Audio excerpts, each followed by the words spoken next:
Nombre, chapitre 1. L'Éternel parla à Moïse dans le désert du Sinaï, dans la tente de la rencontre, le premier jour du 2e mois, la 2e année après leur sortie d'Égypte. Il dit: Faites le dénombrement de toute l'assemblée des Israélites en fonction de leurs clans, de leurs familles. Vous compterez les noms de tous les individus de sexe masculin âgés de 20 ans et plus, tous les membres du peuple d'Israël aptes au service militaire. Vous les dénombrerez par corps d'armée, Aaron et toi. Il y aura avec vous un homme par tribu, un chef de famille. Voici le nom des hommes qui se tiendront à vos côtés. Pour Ruben, Élitsur, fils de Chédéur. Pour Siméon, Shelumiel, fils de Tsurishadaï. Pour Juda, Nachshon, fils d'Aminadab. Pour Issachar, Nathanaël, fils de Tsuar. Pour Zabulon, Eliab, fils de Hélon. Pour les fils de Joseph, pour Éphraïm, Élishama, fils d'Ammihud, et pour Manassé, Gamliel, fils de Pédatsur. Pour Benjamin, Abidan, fils de Gidéoni. Pour Dan, Ahiézer, fils d'Amishadaï. Pour Azer, Pagiel, fils d'Ocran. Pour Gad, Eliasaph, fils de Déhuel. Pour Nephtali, Ahira, fils d'Énan. Tels sont les princes des tribus de leurs ancêtres, les chefs des milliers d'Israël appelés parmi l'assemblée. Moïse et Aaron prirent comme adjoints les hommes qui avaient été nommément désignés, et ils convoquèrent toute l'assemblée le premier jour du 2e mois. On enregistra les Israélites sur la base de leur clan, en fonction de leur famille, en comptant les noms de tous les individus âgés de 20 ans et plus. Moïse les dénombra dans le désert du Sinaï, comme l'Éternel le lui avait ordonné. On enregistra les descendants de Ruben, l'aîné d'Israël, en fonction de leur clan, de leur famille, en comptant les noms de tous les individus de sexe masculin âgés de 20 ans et plus, tous ceux qui étaient aptes au service militaire. On dénombra 46 500 hommes dans la tribu de Ruben. On enregistra les descendants de Siméon en fonction de leur clan, de leur famille. On les dénombra en comptant les noms de tous les individus de sexe masculin âgés de 20 ans et plus, tous ceux qui étaient aptes au service militaire. On dénombra 59 300 hommes dans la tribu de Siméon. On enregistra les descendants de Gad en fonction de leur clan, de leur famille, en comptant les noms des hommes âgés de 20 ans et plus, tous ceux qui étaient aptes au service militaire. On dénombra 45 650 hommes dans la tribu de Gad. On enregistra les descendants de Juda en fonction de leur clan, de leur famille, en comptant les noms des hommes âgés de 20 ans et plus, tous ceux qui étaient aptes au service militaire. On dénombra 74 600 hommes dans la tribu de Juda. On enregistra les descendants d'Issachar en fonction de leur clan, de leur famille, en comptant les noms des hommes âgés de 20 ans et plus, tous ceux qui étaient aptes au service militaire. On dénombra 54 400 hommes dans la tribu d'Issachar.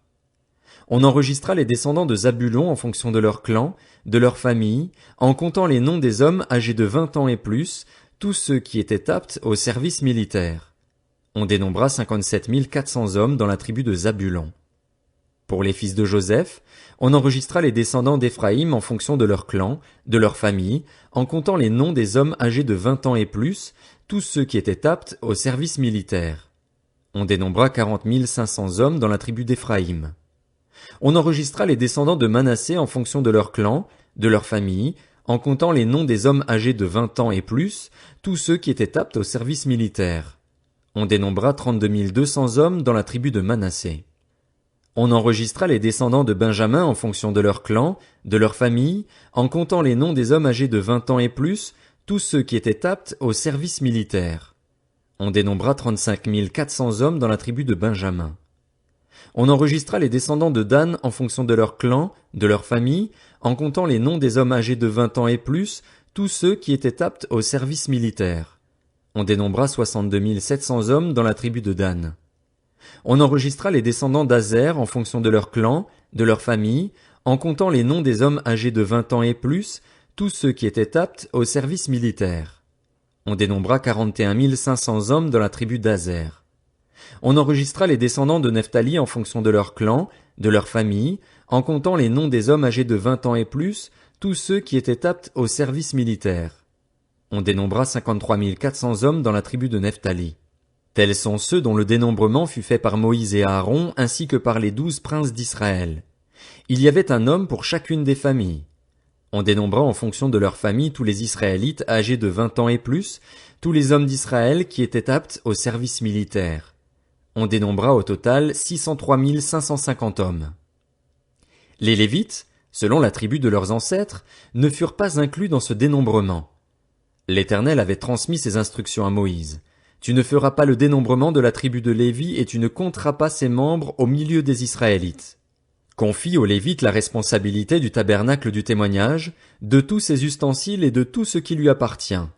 Ils porteront le tabernacle et tous ses ustensiles, ils en feront le service et ils camperont autour du tabernacle. Quand le tabernacle partira, les Lévites le démonteront. Quand le tabernacle campera, les Lévites le dresseront. Si quelqu'un d'autre s'en approche, il sera puni de mort. Les Israélites camperont chacun dans son camp, chacun près de son étendard, selon leur corps d'armée. Les Lévites, quant à eux, camperont autour du tabernacle du témoignage afin que ma colère n'éclate pas contre l'assemblée des Israélites. Les Lévites auront la responsabilité du tabernacle du témoignage. Les Israélites se conformèrent à tous les ordres que l'Éternel avait donnés à Moïse, c'est ce qu'ils firent. Nombre, chapitre 2. L'Éternel dit à Moïse et à Aaron, les Israélites camperont chacun près de son étendard sous les enseignes de sa famille. Ils camperont à une certaine distance tout autour de la tente de la rencontre. Ceux qui camperont à l'est, du côté du soleil levant, seront sous l'étendard du camp de Juda, répartis dans leur corps d'armée. Là camperont le prince des Judéens, Nachshon, fils d'Aminadab, et son corps d'armée composé de 74 600 hommes d'après le dénombrement. À ses côtés camperont la tribu d'Issachar, le prince des Issacharites, Nathanaël, fils de Tsuar, et son corps d'armée composé de 54 400 hommes d'après le dénombrement, puis la tribu de Zabulon, le prince des Zabulonites, Eliab, fils de Hélon, et son corps d'armée composé de 57 400 hommes d'après le dénombrement. Total pour le camp de Juda, d'après le dénombrement, 186 400 hommes répartis dans leur corps d'armée. Ils se mettront en marche les premiers. L'étendard du camp de Ruben se trouvera au sud avec ses corps d'armée. Là camperont le prince des Rubénites, Élitsur, fils de Chédéur, et son corps d'armée composé de 46 500 hommes d'après le dénombrement. À ses côtés camperont la tribu de Siméon, le prince des Siméonites, Shelumiel, fils de Tsurishadaï, et son corps d'armée composé de 59 300 hommes d'après le dénombrement, puis la tribu de Gad, le prince des Gadites, Eliasaph, fils de Déhuel, et son corps d'armée composé de 45 650 hommes d'après le dénombrement. Total pour le camp de Ruben, d'après le dénombrement, 151 450 hommes répartis dans leur corps d'armée. Ils seront les deuxièmes à se mettre en marche. Ensuite partira la tente de la rencontre avec le camp des Lévites placé au milieu des autres camps. Ils suivront dans la marche l'ordre dans lequel ils auront campé, chacun à sa place selon son étendard. L'étendard du camp d'Éphraïm se trouvera à l'ouest avec ses corps d'armée. Là camperont le prince des Éphraïmites, Élishama, fils d'Amihud, et son corps d'armée composé de 40 500 hommes d'après le dénombrement. À ses côtés camperont la tribu de Manassé, le prince des Manassites, Gamliel, fils de Pédatsur, et son corps d'armée composé de 32 200 hommes d'après le dénombrement, puis la tribu de Benjamin, le prince des Benjaminites, Abidan, fils de Guidéoni, et son corps d'armée composé de 35 400 hommes d'après le dénombrement.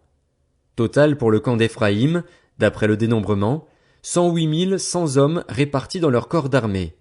Ils seront les troisièmes à se mettre en marche. L'étendard du camp de Dan se trouvera au nord avec ses corps d'armée. Là camperont le prince des Danites, Ahiézer, fils d'Amishadaï, et son corps d'armée composé de 62 700 hommes d'après le dénombrement.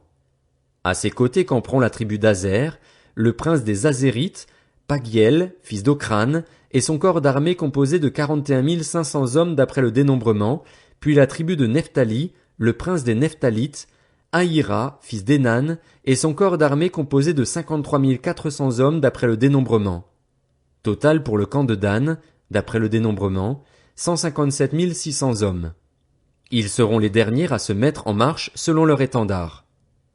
Tels sont les Israélites dont on fit le dénombrement en fonction de leur famille. On dénombra au total parmi ceux qui formèrent les camps selon leur corps d'armée, 603 550 hommes. Conformément à l'ordre que l'Éternel avait donné à Moïse, les Lévites ne furent pas inclus dans le dénombrement effectué au milieu des Israélites. Les Israélites se conformèrent à tous les ordres que l'Éternel avait donnés à Moïse. C'est ainsi qu'ils campaient, selon leurs étendards, et c'est ainsi qu'ils se mettaient en marche, chacun en fonction de son clan, suivant sa famille. Nombre, chapitre 3. Voici l'histoire d'Aaron et de Moïse à l'époque où l'Éternel parla à Moïse sur le mont Sinaï.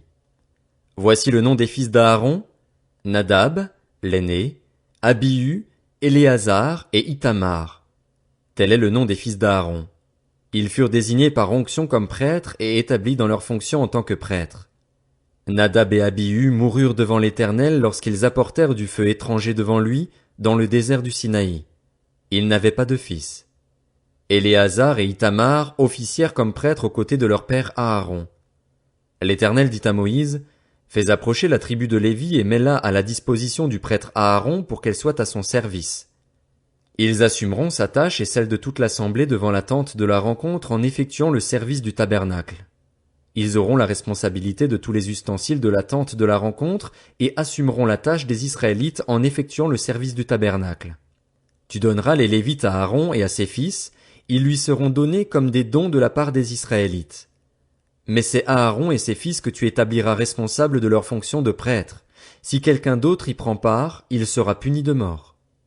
L'Éternel dit à Moïse: J'ai pris les Lévites du milieu des Israélites à la place de tous les premiers-nés des Israélites, et les Lévites m'appartiennent. En effet, tout premier-né m'appartient. Le jour où j'ai frappé tous les premiers-nés en Égypte, je me suis consacré tous les premiers-nés en Israël, aussi bien des hommes que des animaux. Ils m'appartiendront. Je suis l'Éternel. L'Éternel dit à Moïse dans le désert du Sinaï: Fais le dénombrement des Lévites en fonction de leur famille, de leur clan. Tu feras le dénombrement de tous les hommes âgés d'1 mois et plus. Moïse les dénombra sur l'ordre de l'Éternel, il se conforma à cet ordre. Voici les fils de Lévi cités par leur nom: Gershon, Kehath et Merari. Voici le nom des fils de Gershon en fonction de leur clan: Libni et Shimei. Voici les fils de Kehath en fonction de leur clan: Amram, Jitséar, Hébron et Uziel. Ainsi que les fils de Merari en fonction de leur clan: Mashli et Mushi. Tels sont les clans de Lévi en fonction de leur famille. De Gershon descendent les clans de Libni et de Shimei, tels sont les clans des Gershonites. En comptant tous les hommes âgés d'1 mois et plus, on dénombra 7500 personnes. Les clans des Gershonites campaient derrière le tabernacle à l'ouest. Le chef de famille des Gershonites était Eliasaph, fils de Laël. Pour ce qui concerne la tente de la rencontre, les descendants de Gershon étaient responsables du tabernacle et de la tente, de la couverture, du rideau qui est à l'entrée de la tente de la rencontre, des toiles du parvis, du rideau de l'entrée du parvis qui entoure le tabernacle et l'autel, ainsi que de tous les cordages destinés au service du tabernacle. De Kehath descendent les clans des Amramites, des Jitséarites, des Hébronites et des Uziélites, tels sont les clans des Kehathites. En comptant tous les hommes âgés d'1 mois et plus, il y en eut 8600 qui furent chargés de la responsabilité du sanctuaire. Les clans des descendants de Kehath campaient au côté sud du tabernacle. Le chef de famille pour les clans des Kehathites était Élitsaphan, fils d'Uziel. Ils étaient responsables de l'arche, de la table, du chandelier, des autels, des ustensiles du sanctuaire avec lesquels on fait le service, du voile et de tout ce qui en dépend. Le chef des Lévites était Éléazar, le fils du prêtre Aaron. Il supervisait les hommes chargés de la responsabilité du sanctuaire. De Merari descendent les clans de Mashli et de Mushi, tels sont les clans des Mérarites. En comptant tous les hommes âgés d'1 mois et plus, on dénombra 6200 personnes. Le chef de famille pour les clans de Merari était Suriel, fils d'Abihaïl. Il campait du côté nord du tabernacle. Les fils de Merari avaient la surveillance et la responsabilité des planches du tabernacle, de ses barres, de ses colonnes et leurs bases, de tous ses ustensiles et de tout ce qui en dépend, des colonnes placées sur tout le pourtour du parvis, de leurs bases, leurs pieux et leurs cordages. Moïse, Aaron et ses fils campaient devant le tabernacle, à l'est, devant la tente de la rencontre, du côté du soleil levant. Ils étaient chargés de la responsabilité du sanctuaire au nom des Israélites. Si quelqu'un d'autre s'en approchait, il devait être puni de mort. Moïse et Aaron dénombrèrent au total parmi les Lévites, sur l'ordre de l'Éternel en fonction de leur clan, 22 000 hommes âgés d'1 mois et plus. L'Éternel dit à Moïse, fais le dénombrement de tous les premiers-nés de sexe masculin âgés d'1 mois et plus parmi les Israélites, et compte-les d'après leur nom. Tu prendras les Lévites pour moi, l'Éternel, à la place de tous les premiers-nés des Israélites, et le bétail des Lévites à la place de tous les premiers-nés du bétail des Israélites. Moïse fit le dénombrement de tous les premiers-nés parmi les Israélites, conformément à l'ordre que l'Éternel lui avait donné. On dénombra au total, en comptant les noms des hommes âgés d'1 mois et plus, 22 273 premiers-nés. L'Éternel dit à Moïse, prends les Lévites à la place de tous les premiers-nés des Israélites et le bétail des Lévites à la place de leur bétail. Les Lévites m'appartiennent. Je suis l'Éternel. Pour le rachat des 273 qui dépassent le nombre des Lévites parmi les premiers-nés des Israélites, tu prendras 5 pièces par personne. Tu les prendras d'après la valeur étalon du sanctuaire qui est de 10 grammes. Tu donneras l'argent à Aaron et à ses fils pour le rachat de ceux qui sont en trop par rapport au nombre des Lévites. Moïse prit l'argent pour le rachat de ceux qui dépassaient le nombre des premiers-nés rachetés par les Lévites. Il prit l'argent des premiers-nés des Israélites, 1365 pièces, d'après la valeur étalon du sanctuaire. Moïse donna l'argent du rachat à Aaron et à ses fils, suivant l'ordre de l'Éternel. Il se conforma à l'ordre que l'Éternel lui avait donné.